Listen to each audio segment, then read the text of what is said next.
Duterte time, definitely yung isa ron. Yung isang na-point out sa akin, na nag-inform sa akin. Di, yung pa rin yun. Hindi ako sigurado eh. Somewhere in Metro Manila. Hindi. Wala pang ICC nun eh. Yung delivery na yun was before June 30, 2022.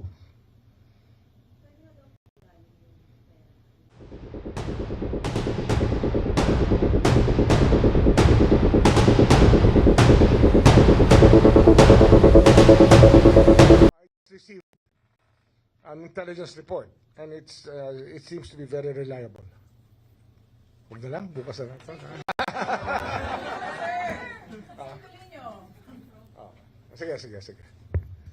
There was a delivery done in of the 18 Marines, supposedly the joint affidavit of the 18 Marines pointed to a delivery to one of the Congress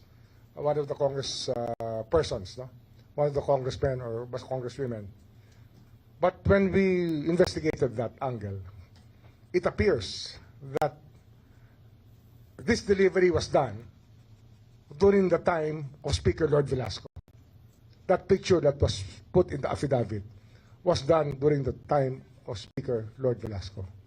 So it is not an entirely accurate depiction of even pictures.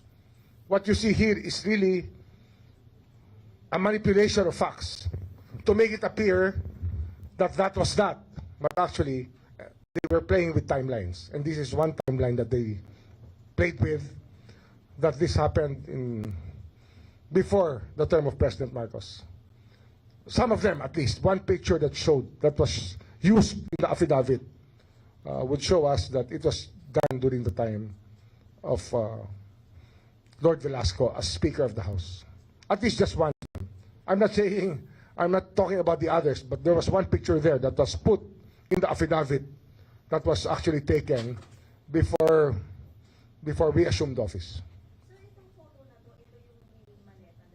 Maleta na dineliver sa isang tao. Ang report sa amin, pera yun naman.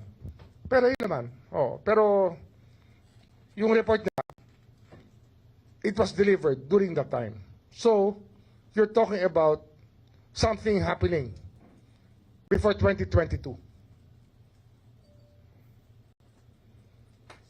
Ano dito? I have reason to believe that Mike Defensor was called to task already by people concerned with that picture that was shown.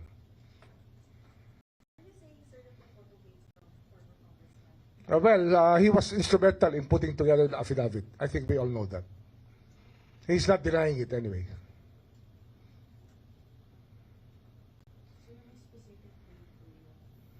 I find out again, but it's a very reliable person telling me that that picture was taken before, during the time that Lord Velasco was still the Speaker of the House. So there was a delivery of money already at that time. So, sir, it's the same ex-Marines. Yes. But we're still looking for the individual affidavits based on personal knowledge of all of them. That is so important. Mahalaga po yan na yung sinasabi ng bawat isang lumagda dyan ay sarili nilang kaalaman. Hindi sa narinig nila o nabasa nila sa kanilang chat group. Kasi may chat group yung mga yan eh. Ang problema, marami hong lumabas sa affidavit na akala mo lahat sila nandun. Pero alam naman natin na hindi maaari mangyari yon. At 18 tao lagi ang kasama sa bawat pagkilos na naroroon, ay tila hindi naman ito tugma sa normal na katotohanan.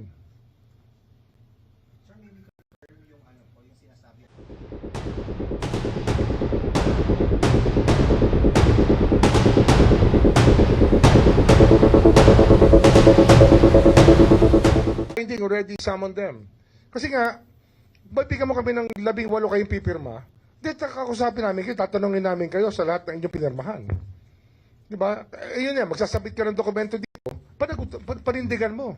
Huwag mo sasayangin ang oras ng opisina namin. Kaya dapat, panindigan nyo lahat. Tsaka, ilagay nyo yung detalye ng bawat isang tao kung saan siya kasama. Kasi sabihin natin, there were 200 deliveries or 100 deliveries. Kasama ba siya sa 100 deliveries? Hindi siya nawala kahit minsan? Yung tinatanong natin dito. Marami dyan. Siguro naka-3 delivery, naka-4, naka-5. Pero hindi 100. Pero sinasabi nun, 100 magkakasama silang lahat. Pag pumirma ka, lumagda ka sa affidavit na yon. Hindi ba dapat yan personal knowledge eh? Kaya yun ang gusto natin malaman. Lilinawin lang natin. Kasi ang hinahabol natin dito yung kamalian pa rin. The act itself is still what we are after. Siyempre, gusto natin malaman talaga kung ano nangyari. Not to find fault on anybody, but to know if somebody can vouch for every action. Kung sino talaga ang pwedeng managot. Sabihin natin, delivery sa isang bahay. Sino-sino yung kasama sa delivery sa bahay na yun, sa date na yun. Kasi, ganun talaga ang pag-iimbestiga. Hindi pwede yung general statements lang na sabi-sabi, sama-sama ang lahat. You're talking about serious allegations that have to be testified to by the actual people who witnessed the act. Sir, knowing that the information na reveal with the finance, paano po natin kinahandle yung mga affidavits po? Yeah, ano pa rin? We will still ask them about their own personal knowledge. We will ask them about every detail. Kaya nga, pag nagsabit ka na ganyan dito sa amin, panindigan mo, huwag mo sasayangin ng oras, dapat yung panindigan nyo. Yun lang naman gusto natin mangyari. Is it safe to say, with your revelations, na yung pag-deliver ng maleta began during Duterte time? Duterte time, definitely yung isa ron. Yung isang na-point out sa akin, na nag-inform sa akin. Para saan daw po? Di, yung pa rin yun.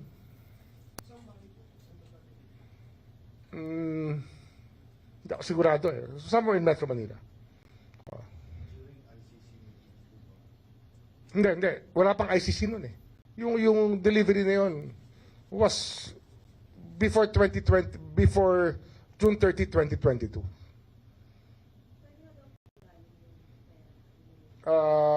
Yan. Pupunuan pa natin ng detalye yan. Pero minsan kasi, pagka ganun ang kanya na sistema, talagang, alam mo talaga, wholesale na to eh. Meron talaga wholesale na nangyayari doon panahon na yun. Kung mali-mali ito yung pera, di ba?